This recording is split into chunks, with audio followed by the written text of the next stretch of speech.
AKBP Aris Rusdianto langsung dicopot sebagai Kapolres Muara Enim usai ketahuan menikah lagi tanpa izin istri sah.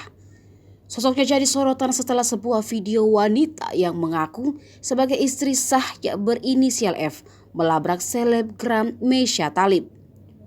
Wanita berinisial F itu juga mengatakan jika Aris Rusdianto memiliki 5 istri, namun informasi tersebut belum terbukti kebenarannya. F juga menyebut Aris Rusdianto punya banyak wanita idaman lain.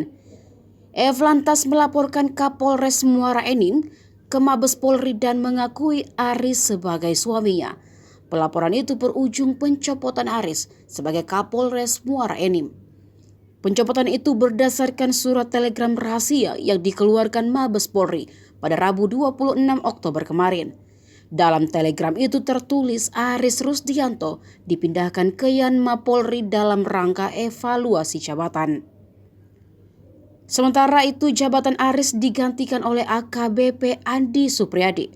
Kasubdit Penmas Polda Sumatera Selatan AKBP Erlangga membenarkan terkait telegram yang dikeluarkan soal pencopotan Kapolres Muara Enim.